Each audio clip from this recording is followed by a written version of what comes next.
संतोष देशमुख खून प्रकरणातील आरोपी वाल्मिक कराडच्या नावाने सोशल मीडियावर आर्थिक निधी गोळा करण्याचे बॅनर समोर येतात। या बॅनरमध्ये मुंडे बंधू भगिनींचे देखील फोटो झळकलेत।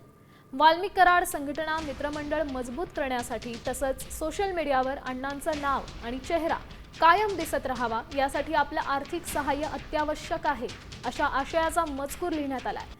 फुल ना फुलाची पाकळी थोडीशी मदत अण्णासाठी आपल्या स्वाभिमानासाठी अशा प्रकारचं अपील करत निधी मागितला जातोय।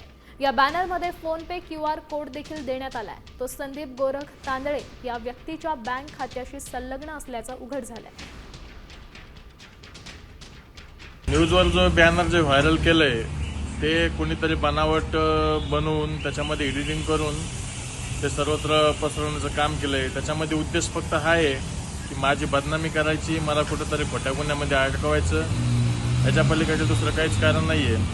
तरी पोलीस प्रशासनाला मी विनंती करतो की जो कोणी तो बॅनर एडिट केलाय त्यांच्यावर त्यांचा शोध घेऊन त्यांच्यावर कडक कारवाई करण्यात यावी। आता isakal.com आहे देशातील नंबर 1 ची मराठी न्यूज वेबसाईट। प्रत्येक अपडेटसाठी isakal.com ला नक्की भेट द्या।